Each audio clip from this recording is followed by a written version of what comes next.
Hello and welcome to Pints and Quarts, a show presented by Craft Beer Nation. Today is July 30th, 2015.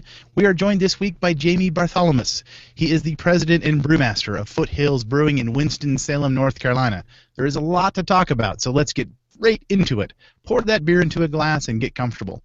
While the head is settling, take a few seconds to click subscribe on our YouTube, Stitcher, or iTunes channels.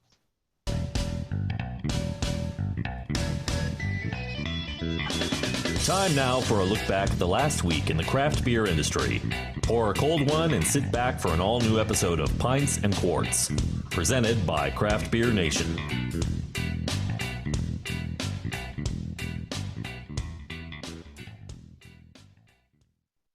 All right, we are back, and we have Jamie Bartholomaus with us. We've also got Lola Laracy, Charles Dunkley, Gil Mello, Randy Gardner Jr., myself, Matt Miller.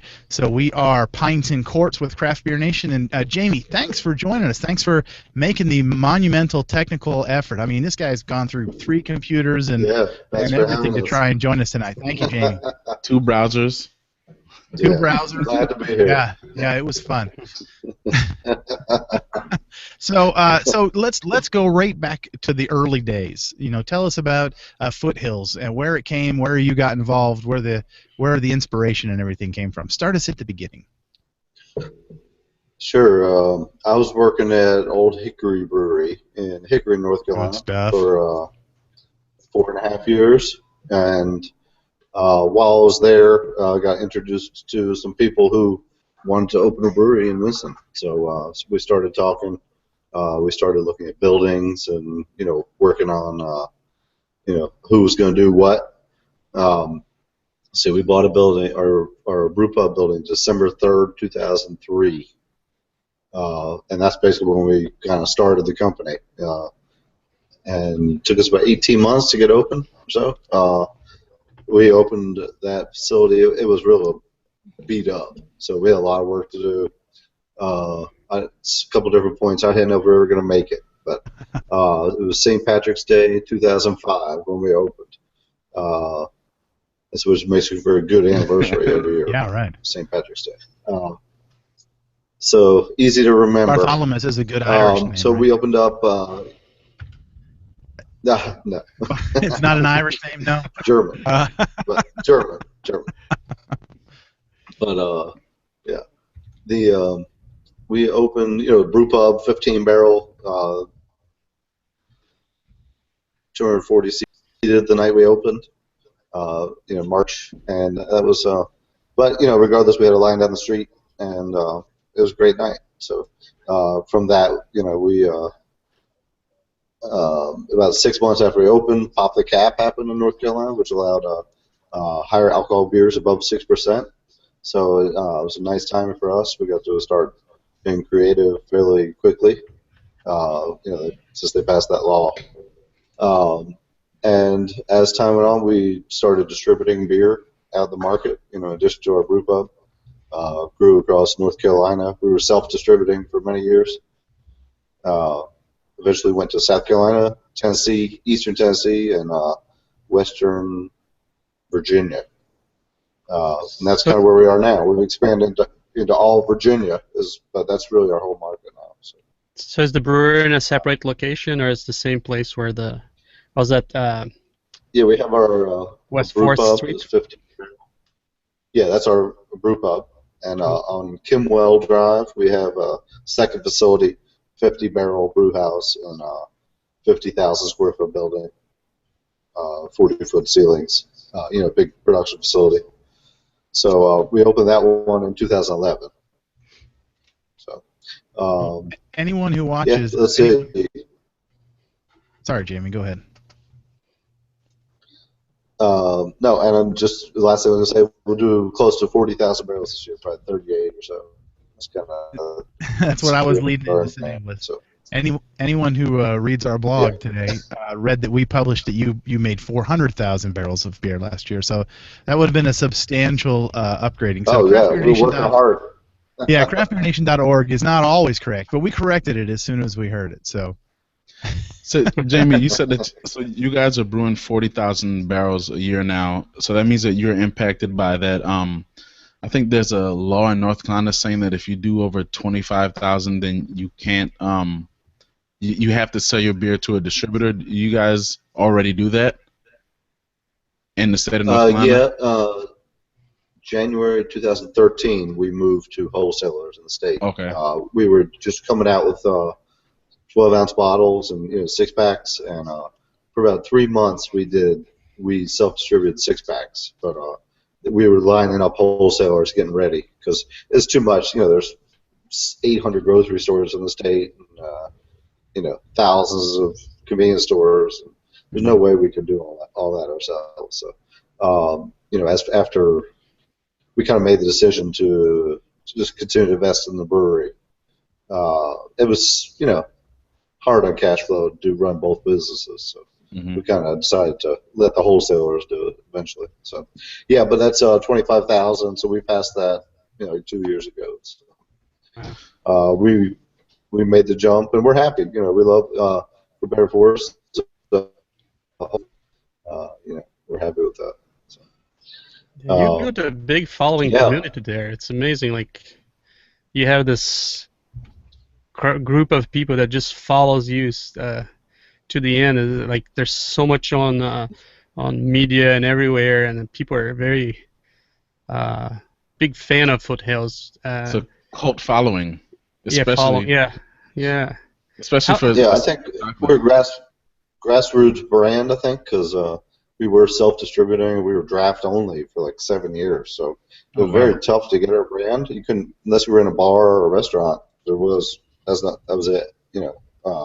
So people had to seek it out, and our guys were out there delivering the beer, so we were really connected to the retailers and the consumers. Whether it was delivering the beer, cleaning the lines, doing promotions. Brewers were out there all the time, just like we are now too. But so we were the 19th brewery, I think, in North Carolina, roughly. There was some that closed, but I think we were like number 19th. And back then there wasn't near as many, so we were out there working hard, and making recognition, just like a lot of other people.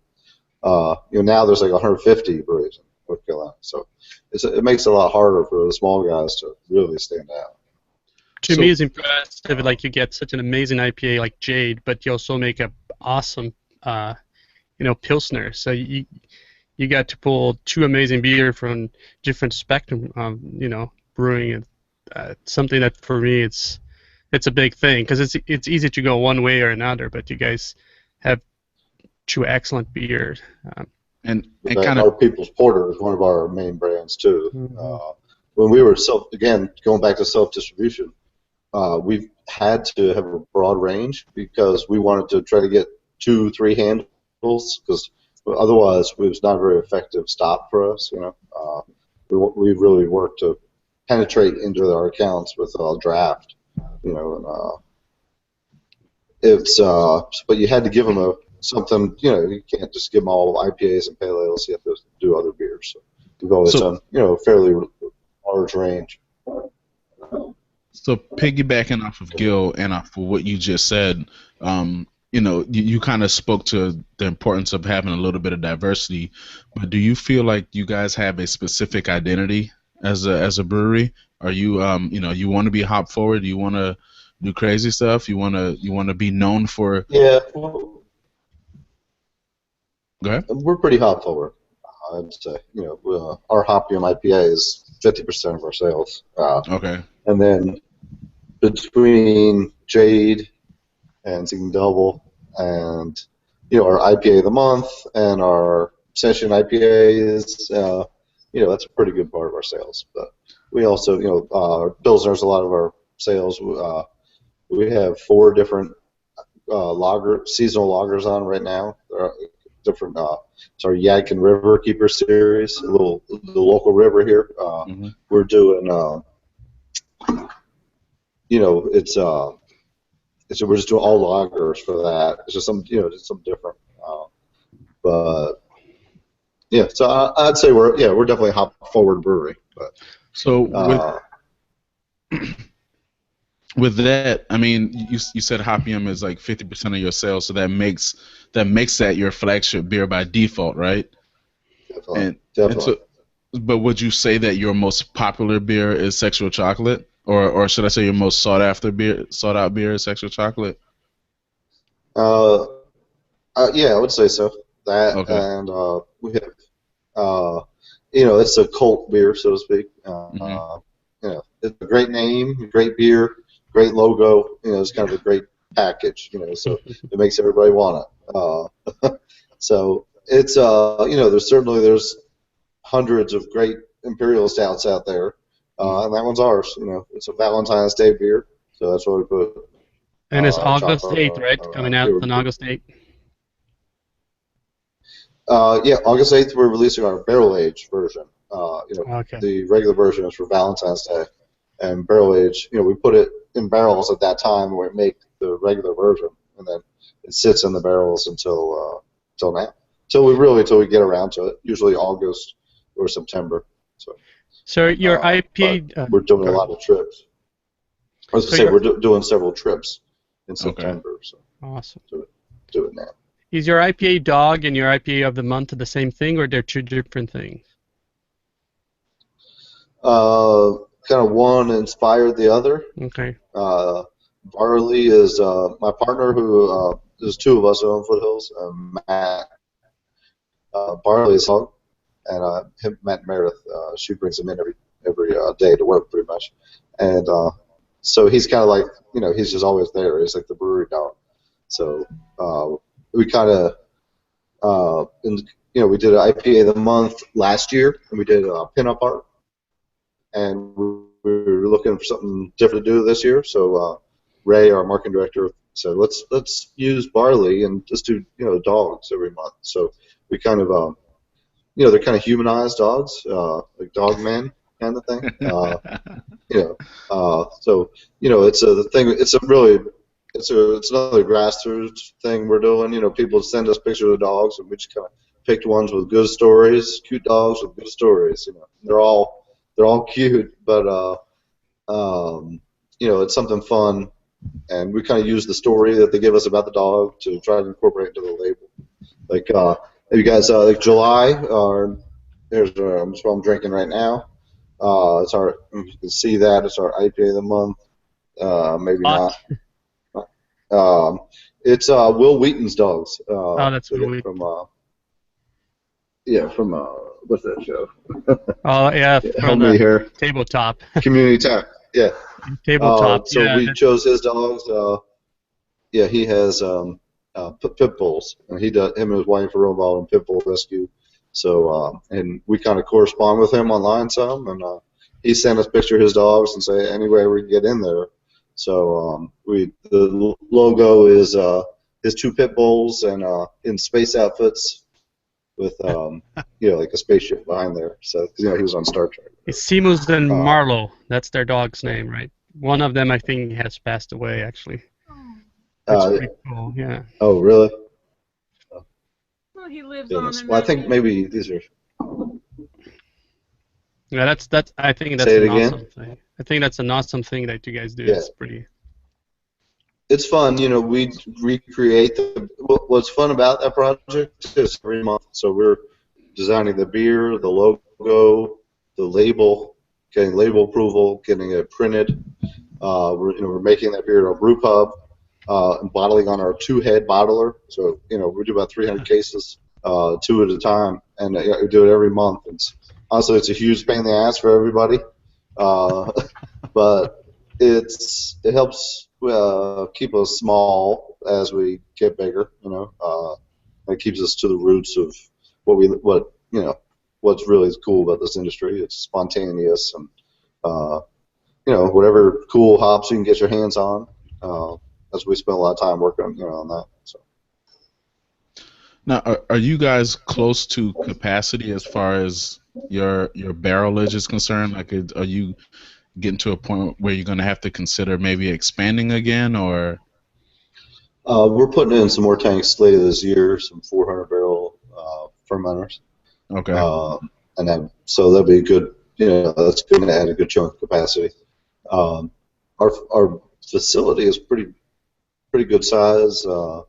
We think we can grow in there for another 10 years pretty easily. Wow. And it's big. We still have a lot of open room in there. So it's real tall ceilings. So we plan on just filling it with big tanks. So we're good. But yeah, we're kind of in perpetual expansion mode. We just opened our tasting room about 3 or 4 months ago at our brewery. We weren't in a huge rush because we had our brew pub. We kind of wanted to get a handle on it. We bought the building last year, so we just opened it in March or April, I guess it was. And so that's been going real well. It's nice to have a place to serve our beers there at the tasting room, at the big facility. Because we bring in distributors or retail accounts and do beer schools and trainings and stuff. So you still do the big releases like the sexual chocolate release at the brew pub or at the brewery? Yeah, we're doing it next Saturday. It's Seamus and Marlowe, and they're both alive. Excuse me, those are his dogs. Sorry. I just late breaking news. Yeah. You heard it here, 20th, folks. Next weekend is our barrel-aged chocolate. But I mean, are you doing that at the brewer's facility or at the brew pub? At the brew pub, same as always. Friday night we do just a party. Everybody's coming in town. We kind of let everybody just back in the back of the brewery. People bring beers, just a big bottle share, and then I don't know. No, we can't hear you. And then Saturday morning we'll sell the bottles. So it's good. It's a great. Tons of people come in for it, and all kinds of people share beers, and it's just a great experience. So we try to make it a fun weekend as well as it's great. That beer's gonna come out. We actually racked it out of the barrels today into the tank. We'll let it sit over the weekend and get it carbonated, and then we'll bottle it. I think next Tuesday we're gonna bottle it. So. Cool. So what's after that? What's next? Let's look forward and see what is Foothills going to roll out. I mean, where you're expanding, or are you going to just make what's your next big release? Let's see. Tomorrow, the IPA of the month is coming out for August. Monday, we're releasing our Oktoberfest and our pumpkin beer. Those are 2 big seasonals. They'll be in 6-packs and 12-packs, and obviously kegs. Just glad you waited until August. So, and then Friday, next Friday will be barrel-aged chocolate. So that's 4 beers in a week. Yeah. After that, we're probably we're just gonna probably take a break for a month. Our barrel-aged porter, which is our regular people's porter that we put in. We have it in Buffalo Trace barrels. We have a bunch of that coming out here probably in September. And then every month is the IPA of the month. And then after that, our Frostbite, which is our black IPA, comes out. So, a bunch of beers. We'll have plenty. It's like every week or two, something coming out. It seems like. And the IPA of the month. Go ahead. The IPA of the month stuff that's the 2-bottle filler, the small distribution. Is what you were talking about? Yeah, we're doing about 60 half barrels and about 300 cases a month. Yeah. All right. Just in North Carolina. Yeah, I was going to say that's making it to your outlying states, right? Yeah, it's just enough to pretty much sell out in a month. When we first started doing it, we were doing 15 barrels. Then we went to 30. Then we went to 45 for about 6 months last year. And then we went to 60. And that's kind of, we just stayed at 60. That's about the right amount, it's hard to get it out there, and you got to get to the right stores in the right quantity, to last a month. So, but we have good enough control of our North Carolina market where it's pretty effective. So, it's good. And you're one of the well-respected breweries in North Carolina too. So, I mean, if you put that beer out there, people are gonna pick it up. I mean, I guarantee you, if that beer made its way up here to Virginia, you'd have a problem keeping it on the shelves. I mean, the barrel-aged chocolate, it won't even leave the brewery. I don't think so. We should probably sell it all right there. So. Cheers to you, man. That says a lot. It's I mean, eventually we'll make more. We make a little more every year. So. Well, you're putting in this 400 barrel ferment. So. We're not in a rush. We're not in a rush. The IPA of the month. The hardest part about IPA of the month is getting the label approval. Nowadays, if you keep it in state, you only have to get state approval. But if you go out of state, you have to get federal, and then go to the states. So it's just we'd have to be 2-3 months ahead all the time, and for whatever reason.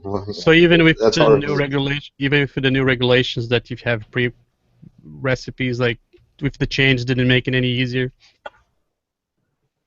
for the label? No, if we kept the malt bill the same, I think we could change the hops and maybe and do like an IPA of the month label, just one label kind of thing, where it was basically the same base beer, but that's kind of boring.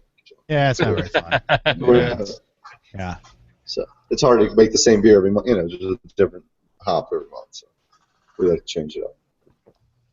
So we'll figure maybe if we'll get ahead enough one day that we can get it out of state. We'll see.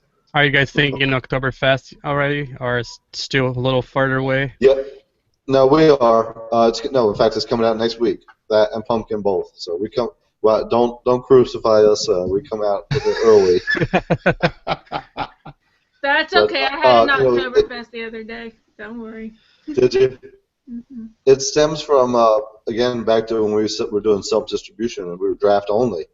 When you came out with an Oktoberfest, if you don't come out at the same time that Sam Adams does, they'll get the taps, a lot of the handles, and then as a draft only brewery, if you don't get the handles, you're not selling beer. So yeah. So we've always tried to come out with it kind of early. So because we're like over 50% draft still. So Oktoberfest is in September nowadays anyway. So. Yeah. So. But see, the thing is, like, as far as seasonal creep goes, like, I can understand that aspect of it. I can understand, going, because this goes back, you have a history here, right? You're going back to when you were draft only, you had to get it out there because that's the only way you could sell beer. But you got some companies, some breweries that are now putting out Oktoberfest beers. I mean, not Oktoberfest, but pumpkin beers, and doggone July. And, like, these are people who I know have not been tap only for a very long time. Very long time. So, how it is to find pumpkin in June? There isn't it? Right. Yeah. Well, are they using pumpkin? We're not ready yet. That's when they're planting. That's the time of planting is right around June. So we buy frozen pumpkin, because it's fresh puree, but then frozen. Okay. Because that's the only way to get it early. So. Well, when I think of pumpkin beers, I think of the fall and the cool weather, but we're not in that right now. In fact, I think today was one of the hottest days in Virginia so far this year. It always makes me. We keep ours. We have a Renaissance festival that we participate in. I love red beers. It goes through the end of November. So we keep that pumpkin is the biggest selling beer at the Renaissance Fest for us. They've been a couple hundred kegs of that. So it's a long season for us for that beer. Yeah. Yeah. The palate. Jamie, did you say a couple hundred kegs? Yeah, it's a Carolina. Yeah, Carolina Renaissance Fest out of Charlotte or out of Mooresville. It's like 8 weekends long, and they buy about 500-600 kegs from us. They love their beer. It's a big deal. Don't tell anybody because I don't want any other breweries trying to hit them up. Hey man, being on the round table is thirsty work. You know. So, well, anyway. I mean, it's crazy out there. They're like 10 to 6, 10 a.m. to 6 p.m. That's it. For like 8 weekends, 16 days, and they'll buy like 550 Ks. Wow. Oh my gosh. They are putting it down. I need to go to this Ren Fair. Is what I need to do. It's a good. I mean, people go. They get dressed up. Jousting is not that bad. Yeah, right. That's just the people watching. They have jousting. Yeah. We're always trying to find the next craft Nobody beer gets hurt. fest. Yeah. We're always trying to find the next festival to go to. We need to hit up some Renaissance fairs, man. If they're putting it down like that. Maybe I should decide to listen to them on those guys. Yeah. They do that one, and they also do one in Arizona. It's really big. So, Okay. Well, when it's 100 degrees outside and 300% relative humidity, I always think back to in the 80s. Robin Williams did this movie Good Morning Vietnam, and one of his bits in there was, "It's hot. It's damn hot." And I always think of that. And actually, it's hot today. Yeah, as a good transition, the heat is in the news, in the beer news, because the heat is causing hops problems, right? Uh-oh. Yes. Yeah, and we have contracts. Yeah. We saw this article from the Yakima Herald, obviously from the Yakima Valley, and I didn't know that they produced 75% of the nation's hops that are used to flavor beer. I thought that was a ridiculous amount of hops being produced in one area, but I guess that's one of the best areas to grow hops in the country. But the thing is, it's desert out there. You know, I'm headed out there in a few weeks to do selection, and it's I think they got like 7 inches of rain. But so it's not really the rain that hurts them as much as the snowpack. That's where all the water comes from in the reservoirs. Okay. I mean, it's 7 inches of rain. You know, you get 6 or 7. I guess that's a big difference. But they do drip irrigation out there. Mm-hmm. So you see it. It's all like you don't see water anywhere, but it's all under. They feed right at the soil. It's the most efficient use of the water. But even so, if they don't get the good snowpack, then their reservoirs run out. Their wells and stuff will run out. So a lot of times they're literally tanking in water. It's crazy. Well, the crazy thing is I'm looking at pictures of hop fields on my other computer rolling right now. I'm gonna get me a new screensaver. Yeah, that sounds better. But so in this article that I read, some of these farms are so big to where they lay sometimes within 2 or 3 different irrigation districts. So you could have one farm that literally has a third of it with like nice, beautiful, lush green plants with lots of hops on it, and then you could have another third of it that has like vines that are absolutely struggling. So so the thing is that they're expecting that there's a chance that the hop quantities could be like 10% below average this year, and this particularly affects the aroma variety of hops. So like 5 years ago, 70% of the Yakima Valley hops were alpha varieties that were used for bittering beer, and those hops kind of do very well in dry weather. They can take that environmental stress. But now that ratio has flipped.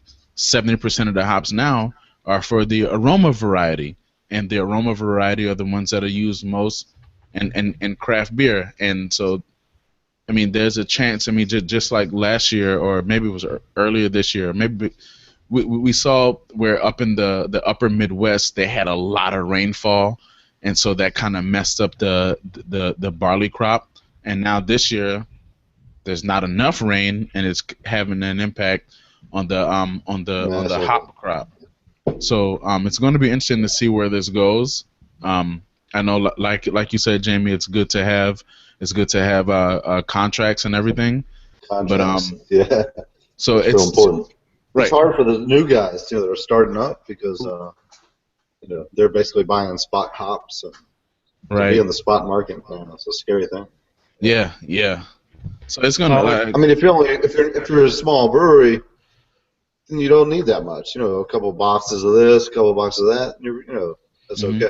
But for us, Hopium being half our volume, you know, it's you know, if we don't get Simcoe, we're in big trouble. You know? But there's a problem for small breweries that, you know, the hop producers normally will provide the supplies that they have on contract already, and sometimes that becomes a problem for the small breweries. Like, they can get any because, you know, whoever got their contracts got.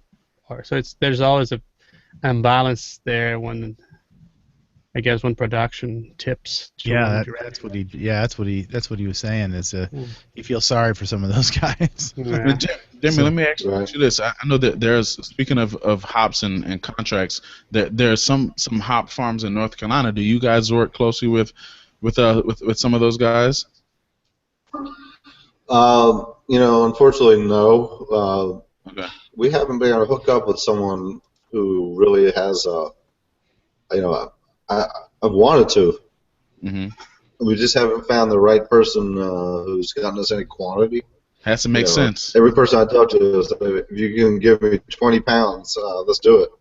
Yeah, we could do something at the brew pub or whatever, but it's no one ever comes with even, you know, that much. So I've heard of people having like 30 pounds, 40 pounds, you know, like maybe maximum.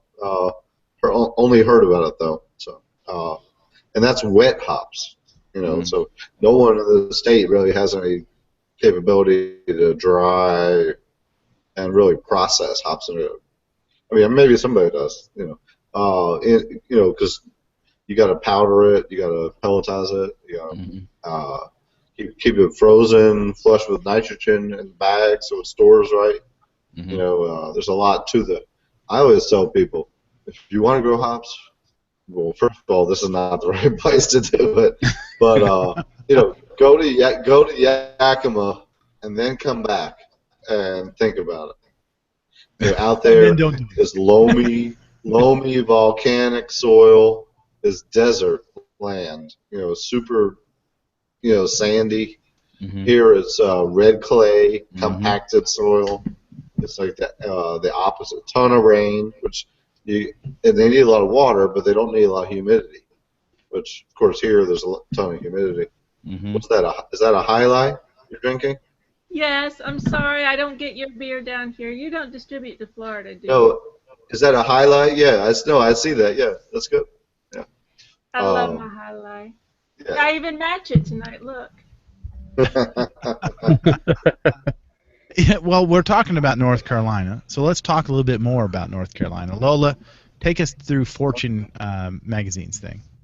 And I already have this whole angle because one of my best friends from high school, she actually works at the NPR station in Charlotte. So I'm thinking, if we could package this up a little bit, I may hit her up and say, hey, can you share this on Facebook?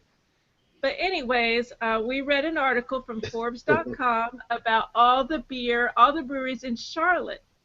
So apparently it's up and coming. Do you have any knowledge of the Charlotte beers or breweries or anything? Do you have any friends there? Sure.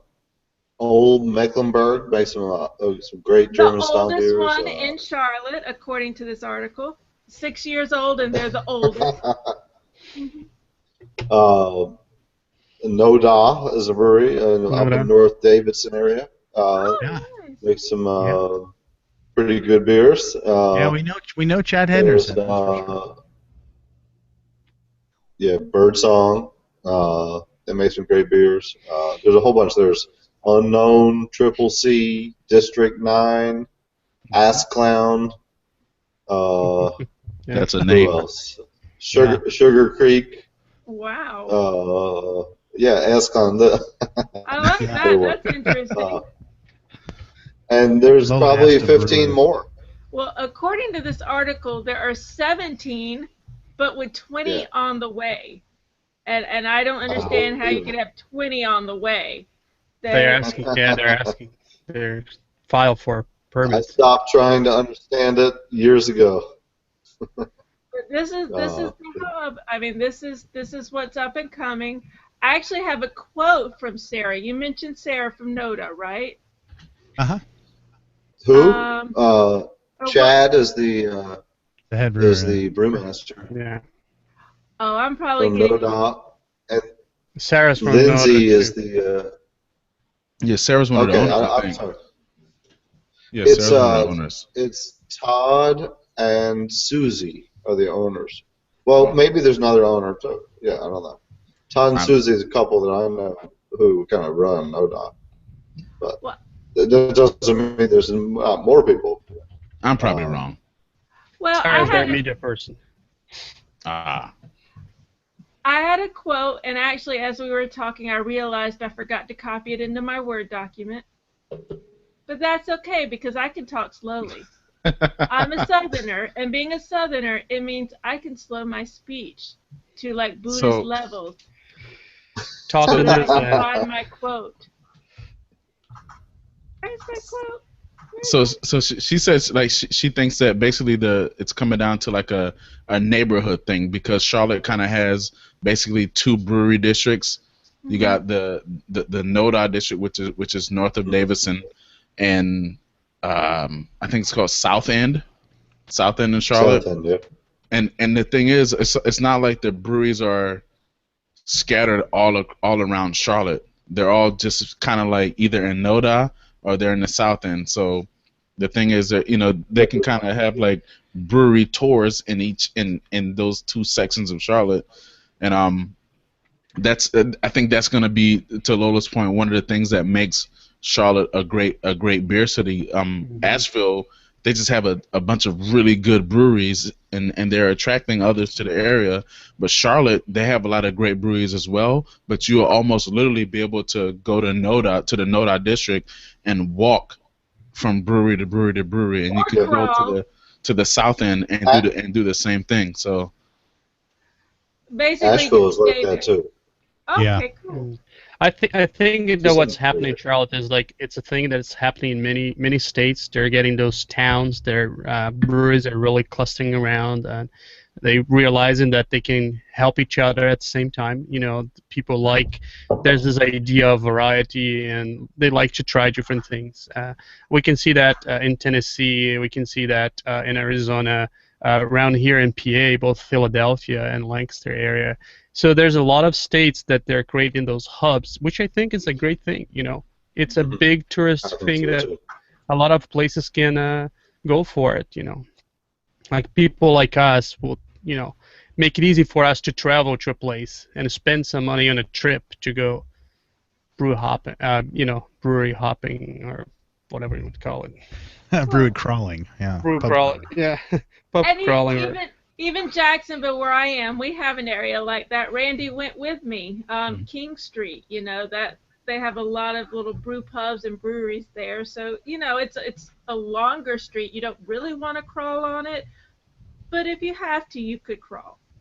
Right. And that's important. All right, well, let's talk about some new releases here. We're kind of winding up the show. We've got Sweetwater in Atlanta, Georgia. Has got the Pit and Pendulum Belgian-style ale. It comes out on the 22nd. Don't know anything about that. Jester King has got King Bière de barrel-aged sour re-fermented with Syrah grapes. So that Syrah, sorry. That's just like Jester King. Yeah, 40 things, and then they do something awesome to it. Is it me or Jester King has a new release every week? It's like crazy. They do. yeah, they do. And they're playing the label art game too. I mean, their artwork is crazy, and they must fight the system to it. Nothing on Foothills labels though. Let me say that your labels are simple and very well done. Yeah, y'all got some great labels. Thank you. We work hard on them. Kyle Webster is the artist. He lives here in Winston-Salem. And then the company Shapiro Walker Design, they do the labels and the layout and everything. So it's important to have somebody you can work with. Mm-hmm. Yes, it is. So, yeah. Odell in Fort Collins, Colorado, has got Pina Angria Sour Pineapple. It's coming out next week. That Don't know anything other than that, but it sounds really kind of good. Mm-hmm. Which Pinot Angria means sour pineapple. Oh, all right. Well, Maybe they have right. double the sour pineapple. Yeah. It's a double sour pineapple. That's why they say it That's twice. double. Yeah, it's imperial. Yeah, that's right. Yeah, there you go. Imperial Pinot Angria. Avery in Boulder, Colorado's got 22 Wild Ale. It's their 22nd anniversary beer coming out on August the 8th, also next Friday. Port Brewing, Lost Abbey in California, has got Lemon and Grassy IPA Hop Freshener Series that just came out this week. I like Lemon and Grassy. That both sounds kind of good, so that ought to be all right. That's going to be on your tombstone, Matthew. It is Lemon and Grassy. There's gonna be grass there at least. They'll have to bring lemons. Yeah, there you go. Salt the earth.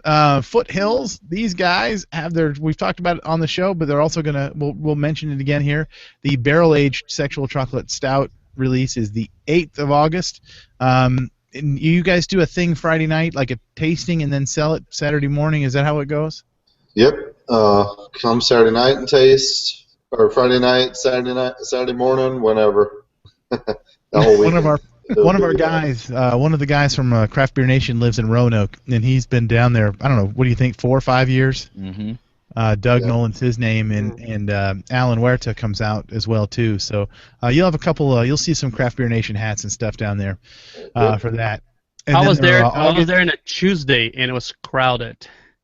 Yeah. Their August IPA of the month is Dog Is Spot. It comes out tomorrow on August 1st. So comes out tomorrow on the 31st of July, I guess. Yep.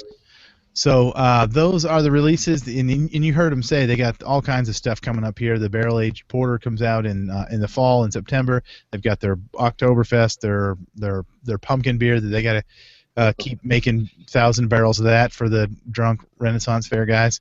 Belgian Wit. I don't want to forget about that. That's one of our Brewer Series beer. Came out yesterday, I think. So. Yeah.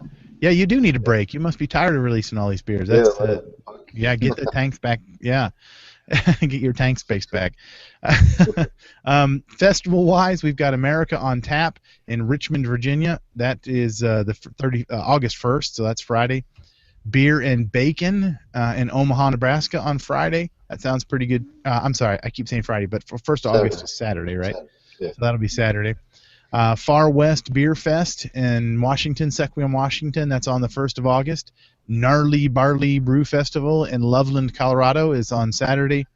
Virginia Beer Month begins August 1st. Is this one of those like North Carolina Beer Month? We'll have it on here every week. I didn't know Virginia had a beer month, so I live in Virginia, so not Saturday. Yeah, I do a lot of craft beer talk, so they're not doing a really good PR job, I guess. But we'll don't worry, man. Don't worry. You have a whole month. I have a whole month to get caught up. Or maybe we'll hear about it tomorrow. 31 days. Right. Oh yeah, I'll hear about it. Yeah, you son of a gun, you didn't. So those are the releases and the festivals that are coming. Jamie? Are you gonna go pour at anything here in the next couple of weeks? No.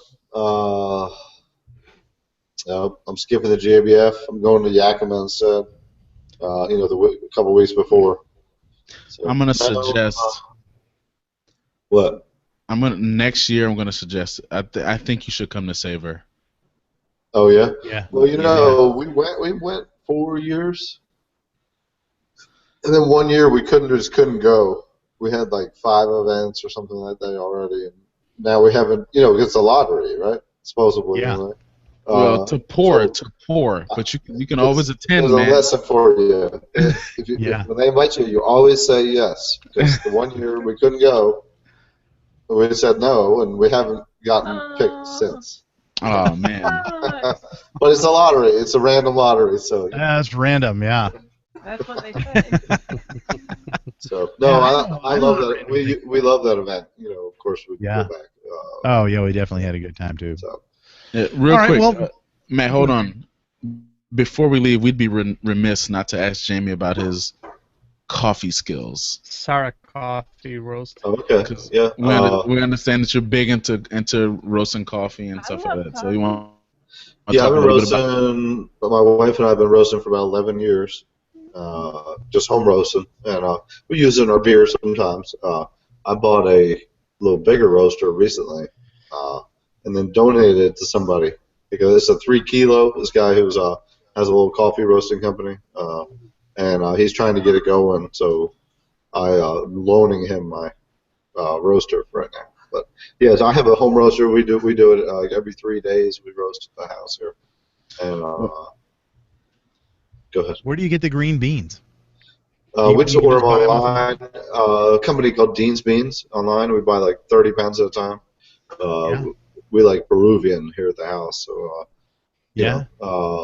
it's fun, man. Fresh, there's nothing fresher than doing it at your house. So. Well, yeah, that's a lot of coffee. Every 3 days, you roast 30 pounds of coffee beans. No. We buy it 30 at a time, but it's about 8 okay. I'm like, man, I like coffee, but a lot of coffee, man. Now we know how he comes out with all those releases every week. Yeah. No, it's like 8 ounces at a time. Which it does about 3 pots of coffee. Okay. Well, if you want to buy a 15-gallon Herms homebrew system and donate it to me, I'll be more than willing to. Start a coffee roasting company. How about I'll buy you some beers next time I see it? All right, that'll work. Randy knows how to negotiate. I'm just going to go up to everyone I meet and be like, "How about you buy me a brewery equipment?" And they'll say no, and they'll say, "I'll just buy you some beer," and I'll be like, "Okay." Yeah. Well, you only need one guy to say yes. Right. Just keep asking the questions. You know what? I got an old system I'll give you. So, yeah. Well, Jamie, thank you for spending some time with us this evening. It's been good getting to know you. I live in Virginia in your distribution range, so I know a good bit about how your beers taste, and I appreciate them. So here's hoping good things for your future, and we'll look for more big releases beyond the big chocolate stout, which everybody loves. So cheers to that. Until next week, everyone, find some great friends, find some fantastic craft beer, and let's mind those P's and Q's. This has been Pints and Quarts, brought to you by Craft Beer Nation. You can show your support for our podcast by subscribing to our content on YouTube, Stitcher, iTunes, or our website, craftbeernation.org. Thanks for listening.